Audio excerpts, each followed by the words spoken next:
So I'm a little late in reviewing this, but I felt I should get it done before the next new episode. I mean, it's only 2 days away.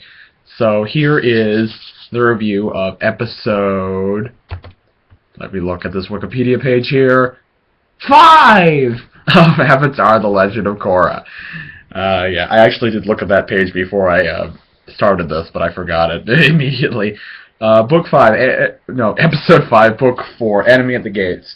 This is a very, it's another very good episode, a little bit of a more serious one than the previous weeks, and it really continues, as I've said before, every episode in this season has been very good, and this is no exception. So this picks up, focusing mainly on Bolin, Kuvira, and the attack on Zaofu. The Earth Empire is attacking Zaofu, and Kuvira wants to try to get in. She starts by trying to negotiate peacefully, and trying to use Bolin, but Bolin and Varric, consequently, soon sour on Kuvira very quickly. Not to mention Korra. Korra is in this episode, but the focus is less on her. She comes in, and this is very interesting, she says she's not going to rush in and fight like Korra from Season 1 would do, or even Korra from Season 2. She's actually going to try to talk things out. She realizes, or at least she says, not realizes, but she says that fighting before didn't really work out for her. So instead of going into the Avatar state and destroying everything, or just trying to beat up Kuvira, she actually tries to reason with Kuvira, and also reason with Sue as well, I guess a little bit. As I said, very good episode. I don't know if you noticed this, but Kuvira is kind of like... She's kind of turning into Darth Vader, at least in the sense of using Force Choke. if you saw what she did with Varric's metal plates, she choked him very briefly. That was very cool. Also see what the Spirit Root can do. I think we have the makings of a Avatar: Legend of Korra nuclear bomb in the works. On a side note, it was really cool to see Baatar Jr. and Ju Li do a lot of awesome fighting in this episode.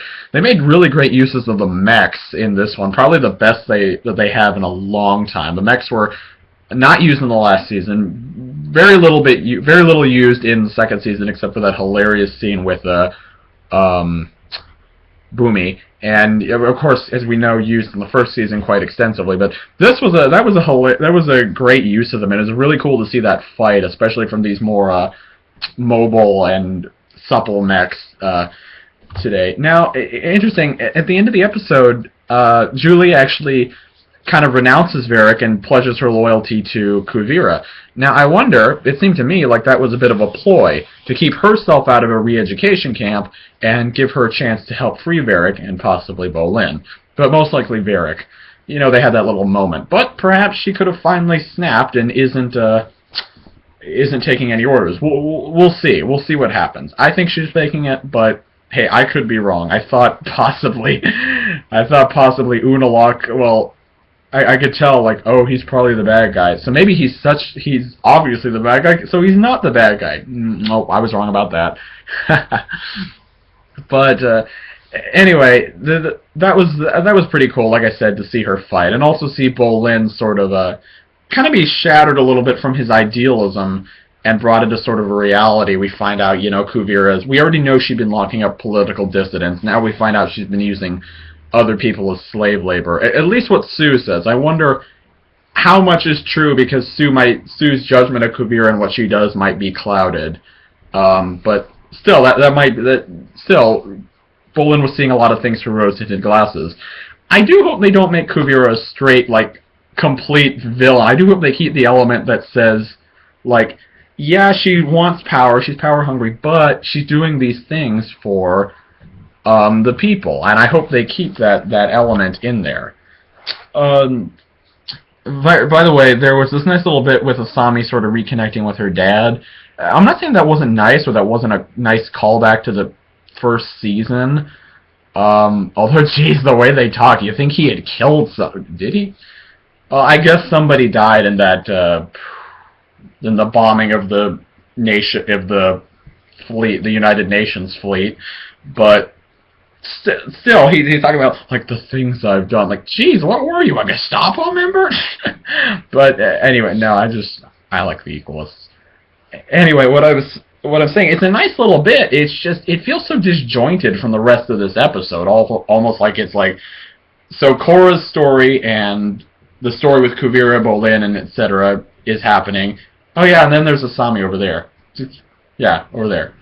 I mean, it's nice to see her again. I was kind of getting worried. Like, according to the trailer, she's supposed to be, fighting and doing all kinds of things, but we hadn't seen her in, yeah, so just for an episode. But still, we haven't seen Mako in 2 episodes, or Prince Wu, or Tenzin, or anybody for a couple of episodes. But the last episode focused on other things, and so did this one.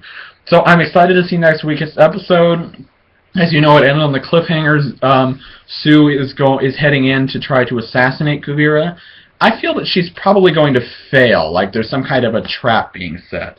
Either just by Kuvira, or possibly even with Kuvira and Korra. Perhaps Korra has reached Kuvira and warned her, trying to avoid any unnecessary bloodshed. It might be possible that Korra would stop Sue, but then when Kuvira threatens Sue, then Korra would start to resist Kuvira, leading to the fight that we're all anticipating between the two. Now, who do I think will win? Well, considering that we're at this point in the season, it's not hard to guess. Korra will probably lose and Kuvira will probably win. Or possibly they'll fight to a standstill and Korra will be forced to retreat. That being said, I'm not saying triumph won't be Korra's eventually, but we'll see what else happens. I'm interested to see how the story develops from here. We've gotten past Korra getting the metal out of her system, but how much has she physically recovered? And how much has she really moved past her past defeats? Because, as she mentioned, fighting has gotten her into trouble. If she's still got that emotional baggage, is that going to affect her fighting prowess?